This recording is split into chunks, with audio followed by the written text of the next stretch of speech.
Hey everybody, this is Theokinawakid'S here, and today I'm gonna talk to you about the new Adult Swim slash DC Universe anime series Harley Quinn.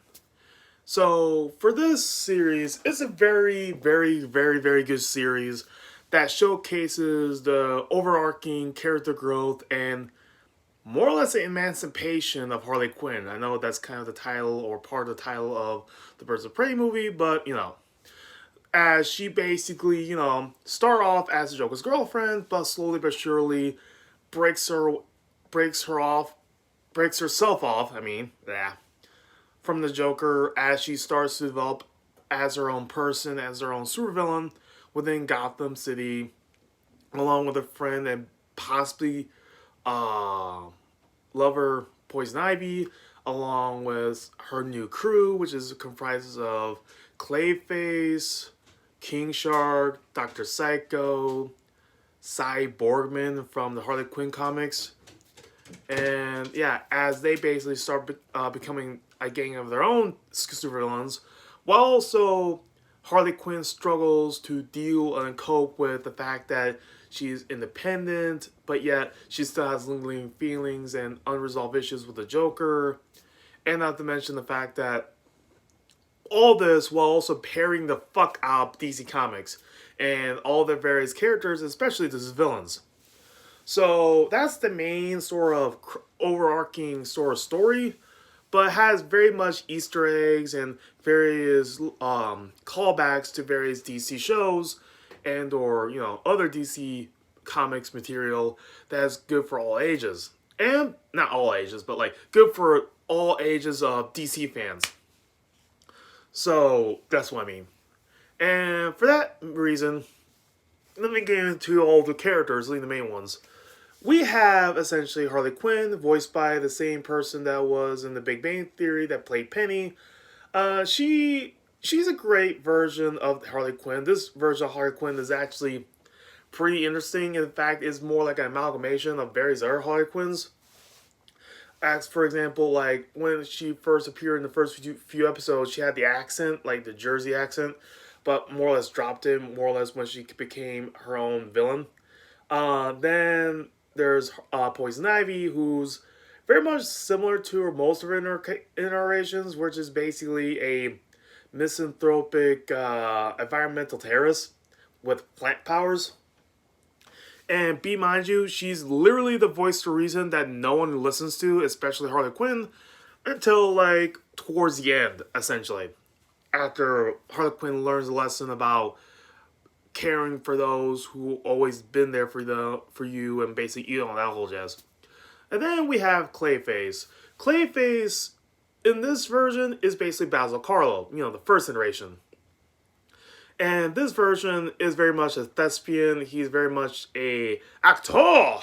And he's very much like, imagine like if William Shatner and Calculon from Futurama and all the over-the-top actors you can think of, both in fiction and non-fiction, sort of mesh together to make this one pile of thespian goodness. Literally, this guy can never turn off the actor persona to save his life. So yeah, the one downside to him is that Clayface in the comics, he's OP as fuck when you think about it. When in terms of Batman villains, he is functionally immortal. He can shapeshift into anything or anyone, and he can probably beat up most villains, seeing how he has actual powers. But in this, he's more of a play for laughs. His powers are play for laughs, and he's more of the punching bag. He gets dismembered, he gets chopped off, he gets burned alive almost, and then his powers, made him functionally moral, so that means he's a good punching bag for all the slapstick and gory jokes that a lot of this show has. Then we have Dr. Psycho. Dr. Psycho, he is a Wonder Woman villain that you may or may not know. For those who are aware of Wonder Woman comics, good for you. But Dr. Psycho, the best way to describe him is that he's a former psychologist turned supervillain who is also misogynistic as fuck.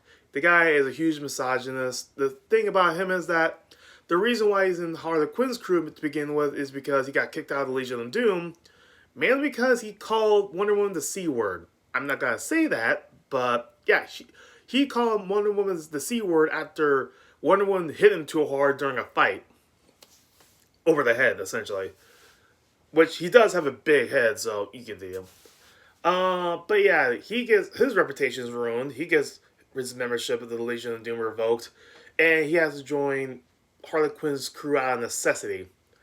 Then we have King Shark, who in this version, King Shark is odd because he's more or less a nerdy muscle. Yeah, he's the nerdy muscle of the group. And he's also the IT guy, so he's also like good with computers and programming.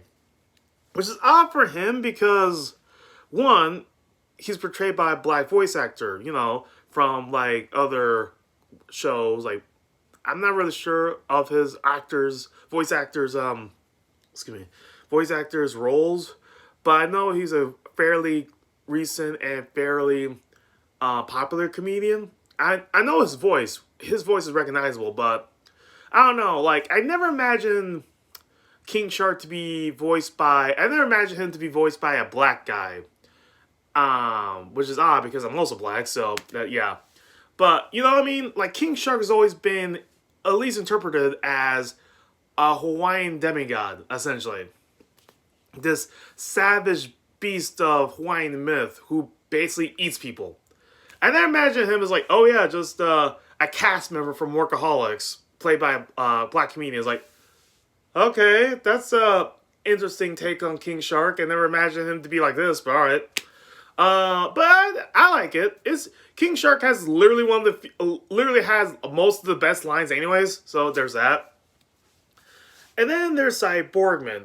Boardman is a former CSI agent turned cyborg turned transformer. I know that's kind of spoilers, but you get the idea. Read the comics. And yeah, he's also the former landlord / reluctant member of the actual crew. So there's that. I mean, there's also other characters I would go to mention, like Batman.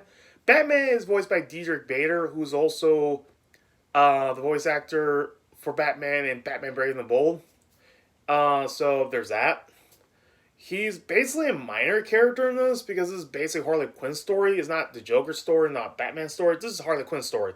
So in the grand scheme of things, Batman in Harley Quinn's story is just a minor character. And then there's the Joker. The Joker is the main villain of this piece.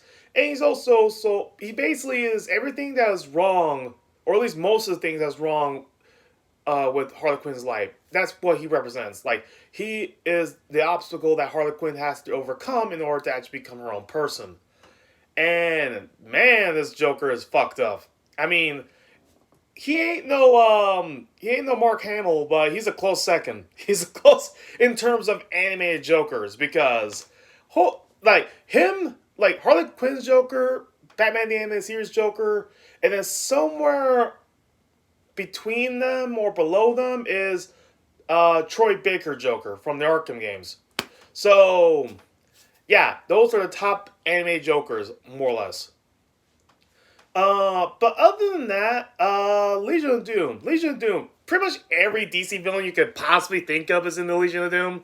Oddly enough, aside from Harley Quinn's crew, which is pretty much awesome because we get to see a whole bunch of villains like Bane, Lex Luthor, Scarecrow, and a whole bunch of villains that are just awesome to see in the screen, and how basically how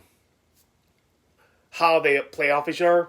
Also, another recurring character who's also a villain, but also tangentially with the Harley Quinn crew via Poison Ivy, is Kite Man. Kite Man is very much the Tom King interpretation of his character, because this guy is a lovable dork, and he's literally dating arguably one of the most powerful villains in the series, which is Poison Ivy, and they're just having more or less this cutesy, awkward, adorable relationship that's just amazing. Kite Man, hell yeah, he's awesome.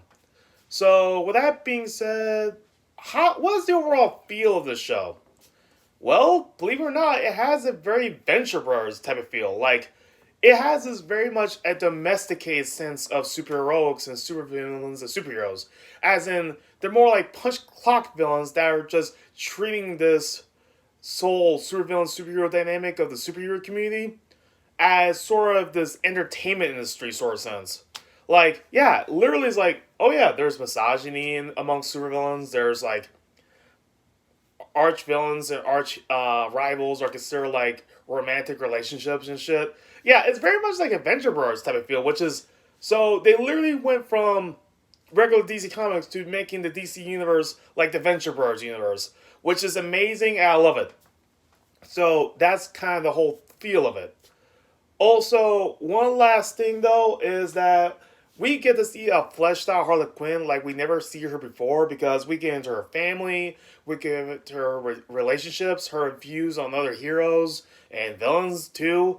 And yeah, it's a great, fun, overall, amazingly done series that I highly recommend to anyone who's ever a DC fan. So Harley Quinn, I know Harley Quinn's kind of like overexposed as fuck, like Deadpool was, and like she's kind of all over the place. But check this series out if you can. Season 1 is just completed with the series finale just a couple weeks ago, and it's amazing. And I know, again, like I said, she's overexposed. She already has a movie to herself too with the Birds of Prey. But I highly recommend this series to anyone who's a DC fan who's also a Harley Quinn fan and a general Batman fan. So I recommend this series, and hopefully you check it out as well. There's one other thing I want to say before I go, but for the life of me, I cannot figure it out. But yeah, this has been the Okinawa Kid, and I'll see you next time.